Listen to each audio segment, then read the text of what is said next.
নমস্কার বন্ধুরা, পলি কিচেন রুমে সবাইকে স্বাগত। আজ শেয়ার করব আমি দুর্দান্ত স্বাদের একটা রেসিপি। বন্ধুরা, আজ বাঁধাকপি আর সুজি দিয়ে এত সুন্দর যে একটা রেসিপি হয়, কিন্তু না করলে কিন্তু এটা বোঝা যাবে না, আর না খেলেও কিন্তু বোঝা যাবে না। অবশ্যই কিন্তু আপনাদের এই রেসিপিটা যদি ভালো লেগে থাকে অবশ্যই কিন্তু বাড়িতে এই রেসিপিটা ট্রাই করবেন। অসাধারণ একটা রেসিপি, আর খুব সহজেই কিন্তু এই রেসিপিটা করা যায় বন্ধুরা। বাচ্চাদের স্কুলের টিফিনে যদি এই ধরনের রেসিপি থাকে তো বন্ধুরা কথাই নেই। তো দেখুন এই রেসিপিটা আমি কিভাবে করলাম। তো বন্ধুরা, আজকে রেসিপিটি করার জন্য কি কি উপকরণ নিয়েছি দেখুন। এখানে নিয়েছি বাঁধাকপি, আলু, আর এখানে নিয়েছি কাঁচা লঙ্কা, আর এখানে নিয়েছি এই দেখুন দই আর সুজি, আর এখানে ময়দা। তো দেখতে থাকুন আজকের জমজমাট রেসিপিটা। তো প্রথমে আমি এই বাটিতে এই সুজি দিয়ে দেব, আর এখানে আমি টক দই নিয়েছি, টক দইটাও দিয়ে দেব।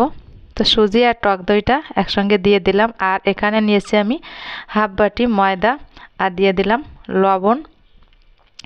তো উপকরণগুলো দেওয়ার পরে হ্যান্ড উইচ দিয়ে একটু মিশিয়ে নেব। তো মনে হচ্ছে দই আর একটু লাগবে, টক দই। তো এই বন্ধুরা, এই রেসিপিটি করার জন্য আমি কোনো রকম জল ব্যবহার করব না। তো মনে হচ্ছে আর একটু টক দই দিলে ভালো হবে। তো আর একটু টক দই দিয়ে আমি একটু মিশিয়ে নিলাম। তো মিশিয়ে এটাকে আমি ঢেকে রাখলাম। এবার আমি এই বাঁধাকপিটাকে একটু মিক্সারে একটু মিক্স করে নেব। দেখুন, তো বাঁধাকপিটাকে একটু পেস্ট করে নিলাম, আর এখানে আলু নিয়েছিলাম, আলুটাকেও কিন্তু পেস্ট করে নিয়েছি। আর এই যে ঢাকনাটা ঢেকে রেখেছিলাম, ঢাকনাটাও তুলে নিলাম। তো আবারও একটু মিশিয়ে নিতে হবে। এবার ভালো করে একটু নেড়েচেড়ে সুন্দর করে একটু মিশিয়ে নিতে হবে দই আর সুজি ময়দাটাকে। তো মিশিয়ে নেওয়া হয়েছে। এবার আমি এই যে বাঁধাকপিটা পেস্ট করে রেখেছিলাম, তো বাঁধাকপিটা দিয়ে দিলাম, আর আলুর পেস্টটাও দিয়ে দিলাম। এটা কিন্তু খুব বেশি পেস্ট করিনি, হালকা পেস্ট করে নিয়েছি। আর এখানে কিছুটা লঙ্কা কুচিয়ে নিয়েছিলাম, তো কিছুটা লঙ্কা কুচিয়ে দিয়ে দিলাম। তো এই রেসিপিটা এই লঙ্কা কুচিটাই কিন্তু দারুণ স্বাদ আনবে। তো লঙ্কা কুচিটা দিয়ে আবার একটু মিশিয়ে নিতে হবে বাঁধাকপি, আলু আর এই লঙ্কা। আর এখানে আগে তো ছিল ময়দা, সুজি। তো সবগুলোকে আমি একটু ভালোভাবে আবার একটু মিশিয়ে নিলাম। এবার কড়াই দিয়ে দিলাম তেল। কড়াইটা ভালোভাবে গরম করে তেল দিয়ে দিলাম। তো তেলটাও গরম হয়ে গেল। এবার আমি এই মিশ্রণটা কিন্তু দিয়ে দিব। এই দেখুন, তো দিয়ে দিলাম মাত্র 2 চামচ তেল দিয়ে কিন্তু এই রেসিপিটা করা যায় বন্ধুরা। দেখুন, খুব সামান্য তেল দিয়ে অসাধারণ কিন্তু একটা রেসিপি হয় বন্ধুরা। না দেখলে কিন্তু বুঝতে পারবেন না, আর খেতেও হয় কিন্তু অসাধারণ। এই যেহেতু টক দই আছে এখানে, টক দই, সুজি, ময়দা।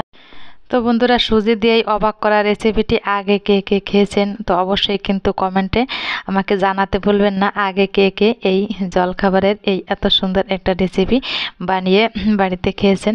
তো আমার কাছে কিন্তু খুবই ভালো লেগেছিল এই রেসিপিটা। আর আপনারা যারা যারা এই রেসিপিটা এখনও পর্যন্ত বাড়িতে তৈরি করেননি অবশ্যই কিন্তু এই রেসিপিটা বাড়িতে তৈরি করবেন। আর খুব অল্প সময়ের মধ্যে কিন্তু ঝটপট করে সকালের জলখাবারটা হয়ে যায়। বাচ্চা থেকে বুড়ো সবাই কিন্তু এই রেসিপিটা পছন্দ করবে বন্ধুরা। তো বিশেষ করে কিছু কিছু বাচ্চারা আছে বাঁধাকপি পছন্দ করে না। তো বাঁধাকপিটা কিন্তু এইভাবে দিলে ওরা বুঝতেই পারবে না যে বাঁধাকপিটা এর ভিতর ছিল। আর আরও বিভিন্ন রকম সবজি দেওয়া যেতে পারে। তো এই মিশ্রণটা দেওয়ার পরে এই বড় চামচ দিয়ে একটু সাইড দিয়ে এভাবে একটু ঘুরিয়ে লাগিয়ে দিলে তো মিশ্রণটা কিন্তু গোল আকারের আসে। তো এই দেখুন, এটাকে আমি একটু ঢেকে রেখেছিলাম। তো অল্প সময়ের জন্য একটু ঢেকে রেখেছিলাম, আর আঁচটাকে কিন্তু একদম লো ফ্লেমে রেখে এই রেসিপিটা করেছি বন্ধুরা। এই দেখুন, এবার আমি এটাকে উল্টে দিব। তো এই দেখুন উল্টে দিলাম, আর দেখুন উপরটাও কিন্তু কত সুন্দর একটা কালার এসেছে দেখুন বন্ধুরা।